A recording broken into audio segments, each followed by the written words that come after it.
Bonjour. Bonjour. Mon nom est Jérémy Demey. J'ai 34 ans et j'ai une vie absolument fabuleuse. Je fais un métier qui me passionne, en fait plusieurs métiers qui me passionnent. Je gagne très bien ma vie. J'ai une relation avec ma blonde qui est de plus en plus saine au fur et à mesure des mois et des années. J'ai une maison que je qualifie d'havre de paix. J'ai des relations avec des amis qui sont de plus en plus authentiques au fur et à mesure que je grandis. Je prends plus de 2 mois de vacances par année. J'ai une vie que je qualifie d'absolument fabuleuse. Puis pourquoi je vous dis ça aujourd'hui? Parce que ça n'a pas toujours été le cas. Quand j'avais 8 ans, mon père est décédé. Comme je vous vois en ce moment, aujourd'hui, mon père montait à cheval, son cœur s'est arrêté, il est mort. Puis, ce qui est beau là-dedans, c'est qu'il est mort en faisant ce qu'il aimait le plus au monde, les amis. Ça, c'est beau. Ça, c'est un peu comme si Donald Trump, il mourait en tweetant une insulte. Ça serait beau, ça serait beau. Mais... ça serait magnifique. Voilà. J'ai grandi dans une famille extrêmement aimante et vers 19-20 ans, j'ai compris que je voulais devenir humoriste. Je suis arrivé ici à Montréal à l'âge de 22 ans et pour plein de raisons, ça a été extrêmement difficile de m'intégrer à ce milieu de l'humour-là. Ça a été difficile de percer, ça a été difficile d'apprendre à faire mon métier. Il y a beaucoup de gens qui m'ont tourné le dos. Et longtemps j'ai douté, longtemps j'ai pleuré, j'ai voulu tout abandonner. Et un jour, en 2009, j'ai fait ce qu'on appelle une dépression. Et ça, une des définitions de la dépression, c'est ne pas accepter ce qui est. Et j'avais beaucoup de mal à accepter ce qui était. Ma santé était vraiment pas du tout bonne. Ma relation avec ma blonde était absolument malsaine. J'étais loin de ma famille, de mes amis. J'avais une carrière au point mort, au point zéro, qui n'allait absolument nulle part. J'avais du mal à obtenir un visa. Et par-dessus tout, j'avais cette douleur inexprimée d'un père que j'avais vu mourir plusieurs années auparavant. Et quand tu fais une dépression, en général, selon moi, tu as 2 choix. Soit tu commences à prendre des antidépresseurs. Et tu tombes dans une espèce de cercle vicieux chimique qui fait juste cacher le problème, finalement. Tu sais, quand tu prends un antidépresseur, c'est un peu comme quand tu demandes à un enfant « va ranger ta chambre ». Et au lieu de la ranger, il met tous les jouets sous son lit et il dit « j'ai rangé ma chambre ». Non, tu as couvert le problème, tu ne l'as pas résolu. C'est un peu comme ça que je vois les antidépresseurs. Et d'ailleurs, je me suis renseigné à plusieurs personnes, plusieurs spécialistes, qui m'ont dit que seulement 10% des gens ont vraiment besoin d'antidépresseurs. Les autres 90%, donc les gens, dans mon cas, moi, peuvent s'en sortir sans.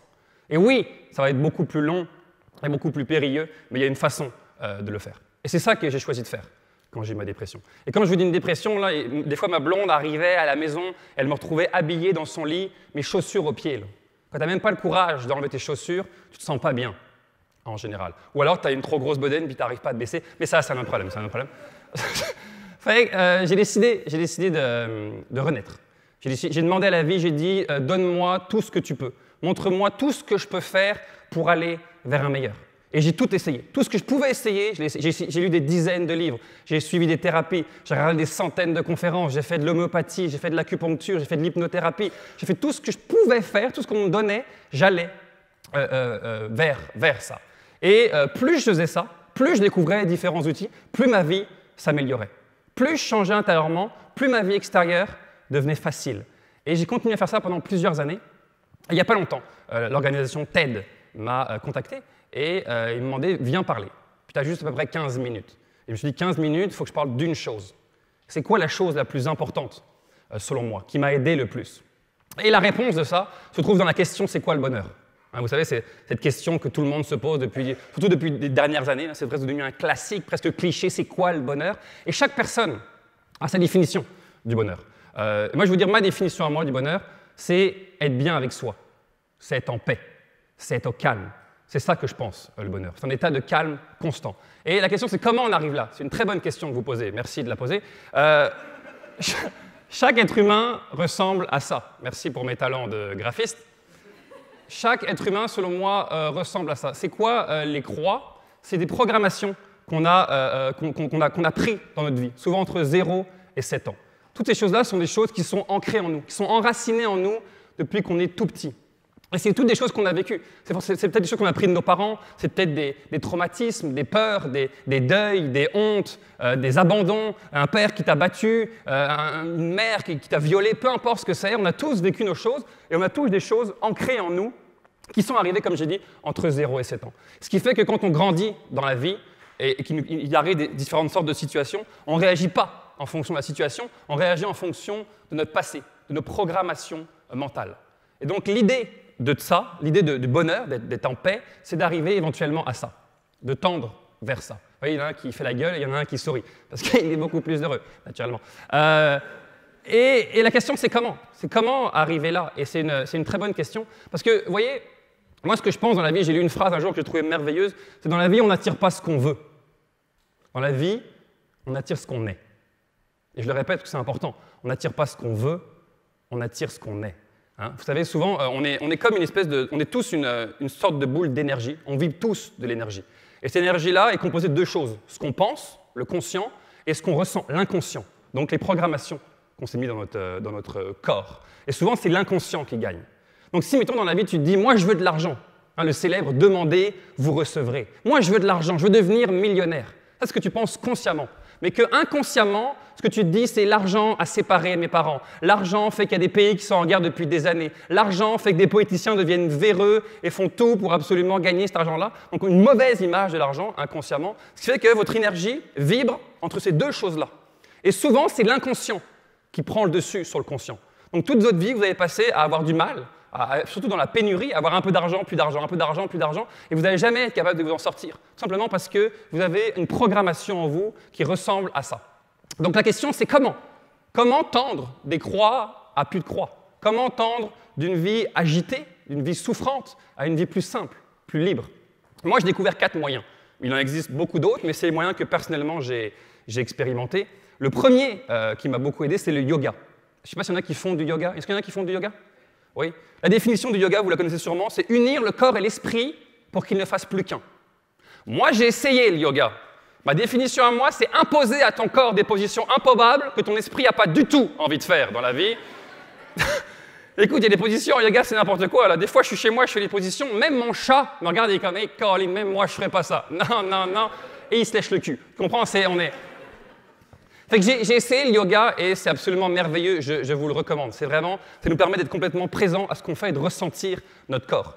D'ailleurs, s'il y en a qui se mettent au yoga, ce que j'ai fait dernièrement, j'en fais le soir. Avant de me coucher, tu dors beaucoup plus sereinement et calmement. Deuxième outil qui m'a beaucoup aidé à déraciner mes programmations, c'est la méditation. Levez la main les gens qui méditent. Parce que je sais que dès que je parle de méditation, il y a toujours quelqu'un. Ok, donc 6 personnes, parfait. Levez la main les gens qui se lavent. J'espère que tout le monde... T'as pas levé la main? Tout le monde se lave. Et la question que je vous pose, c'est pourquoi vous vous lavez? Vous allez me dire, pour enlever les impuretés, pour enlever les saletés de mon corps, et souvent aussi pour te relaxer, parce que de l'eau chaude, ça détend. C'est exactement pour ça qu'on médite. C'est exactement pour ça qu'on médite. Il n'y a pas longtemps, je suis allé faire je suis allé dans un centre de méditation à Montebello, qui s'appelle Vipassana. Et là-bas, ils nous enseignent une sorte de méditation qui fait que justement, on enlève les impuretés, les programmations de notre corps, vraiment en méditant, littéralement, et 2, on apprend à maîtriser son esprit. Parce que c'est ça le plus gros mot du XXIe siècle. Et je cite une phrase, mais je ne sais plus de qui c'est, qui disait que le plus gros mot de ce siècle-là, c'est que les gens ne sont pas capables de rester seuls avec eux-mêmes à rien faire. Pas capable. Quand je demande, es-tu capable de rester seul à rien faire? Ouais, je suis chez moi, je suis tout seul. Qu'est-ce que tu fais? Bah, je lis, je regarde une série, j'appelle mes amis, j'écoute de la musique. Essaye de t'asseoir 5 minutes, 10 minutes, ferme les yeux, reste avec toi. La majorité des gens ne sont pas capables. Après 5 minutes, ton esprit va te dire « Ok, fais autre chose, va envoyer un mail, va regarder une série, appelle tes amis, sors. » On n'est pas capable. On a toujours un besoin, on a l'impression de faire des choses pour remplir notre vie. Et apprendre à maîtriser son esprit, apprendre à devenir maître de son esprit, elle est là la clé. Parce que la plupart des gens, on est esclave de notre esprit. On subit ce que notre esprit nous dit de faire. Alors ça devrait être l'inverse, selon moi. Donc voilà, la méditation a été quelque chose pour moi. Et d'ailleurs, je pratique régulièrement cette méditation-là. Elle me calme, elle m'apaise. Ils ont demandé à un maître qui s'appelle Bouddha, que vous connaissez sûrement, oui, on connaît, qui ont demandé qu'est-ce que la méditation t'a apporté, et puis il a dit rien. Par contre, ça m'a enlevé le stress, ça m'a enlevé la peur de mourir, ça m'a enlevé l'anxiété, ça m'a enlevé la peur du futur. Fait que toutes des choses auxquelles je pense qu'on a tous un peu peur, par lesquelles on est tous un petit peu concernés. Fait que je vous recommande vivement la méditation. Le troisième outil qui m'a beaucoup aidé, c'est la communication non violente. Et ça, c'est un outil qui m'aide en ce moment dans ma vie. D'ailleurs, il y a un livre extraordinaire là-dessus qui s'appelle « La communication non violente » de Mark Rosenberg, que je vous recommande. Et en gros, pour vulgariser son enseignement, c'est qu'il nous apprend à nous connecter avec nous-mêmes, à nos propres émotions. voyez, moi j'ai grandi dans une famille aimante, mais avec des gens qui n'avaient jamais appris à exprimer leurs émotions. Donc on ne s'est jamais vraiment dit les choses. Il y a beaucoup de non-dits. Et depuis dernièrement, j'apprends à communiquer avec mes émotions. Et moi, dans ma tête, il y avait 5 émotions dans ma tête au départ, vu que j'ai jamais appris. Il y avait la tristesse, la colère, la joie, peu importe. Il y en a plus de 80 des émotions dans la vie. Et en voyant ça, j'ai appris à connecter avec moi. Et ce qu'il apprend, en fait, Mark Rosenberg, ce qu'il nous apprend, c'est que derrière chaque émotion se cache un besoin non satisfait. Derrière chaque émotion, il y a un besoin non satisfait. Comme par exemple, il n'y a pas longtemps, il y a une amie qui est venue me voir qui m'a dit « Je suis jalouse. Je suis jalouse parce que je vois mon copain qui n'arrête pas de parler avec d'autres filles, puis ça me rend jalouse. » Et là, je me suis dit « Ok, derrière chaque émotion, il y a un besoin. » Donc je me suis dit « Je vais essayer de trouver son besoin à elle. » Je lui ai dit « Est-ce que tu aurais besoin d'être rassurée? Est-ce que si ton chum venait te voir et disait « Mon amour, tu es la seule que j'aime, je n'irai pas coucher avec d'autres filles, je t'aime, sentirais-tu mieux ?» Elle m'a dit « Oui. » Fait que derrière cette jalousie, il y avait un besoin d'être rassuré. À partir du moment où le besoin est satisfait, l'émotion négative disparaît. C'est aussi simple que ça. Donc je vous encourage vraiment à connecter avec vous-même et surtout à lire ce livre-là. 4e outil, et sûrement l'outil qui m'a le plus aidé durant les dernières années, c'est l'hypnose. Et là, je sais, quand je parle d'hypnose, j'en fais « wow, l'hypnose comme Mesmer. Au compte de 3, tu deviens un cochon d'Inde, puis tu chantes du Eminem en hébreu. » Non, c'est pas ça, c'est pas ça. Ça, c'est le côté spectacle. Le vrai côté de l'hypnose, vous pouvez vous renseigner d'ailleurs par rapport à l'hypnose, c'est scientifique. Scientifiquement, il y a beaucoup de médecins qui disent que ça a aidé des milliers et des milliers de gens. Je veux dire, il y a des femmes qui accouchent sous hypnose. Mon oncle, qui a fumé pendant 20 ans 2 paquets de cigarettes par jour, a arrêté de fumer grâce à l'hypnose. Vous savez, l'hypnose, pour vulgariser un peu, c'est comme si notre corps, notre cerveau, notre inconscient était comme un disque dur d'ordinateur et l'hypnose, un antivirus. Parce que, j'imagine que vous le savez sûrement, le corps a des pouvoirs d'auto-guérison. Quand vous vous coupez, 3-4 jours plus tard, ça cicatrise. C'est pareil par rapport à ces blessures-là. Le corps a des pouvoirs d'auto-guérir ça, sauf que ça prend des moyens comme l'hypnose. Et selon moi, l'hypnose est un des moyens les plus forts et surtout les plus rapides d'aller déterrer tout ça. Voilà. Mais overall, c'est ça que je veux encourager les gens à faire. C'est à se guérir. Je me suis rendu compte que plus je me guérissais à l'intérieur, plus j'enlevais chaque croix et plus ma vie devenait simple. C'est un peu comme ça que je vois les choses. Vous savez, moi, j'ai longtemps forcé dans la vie.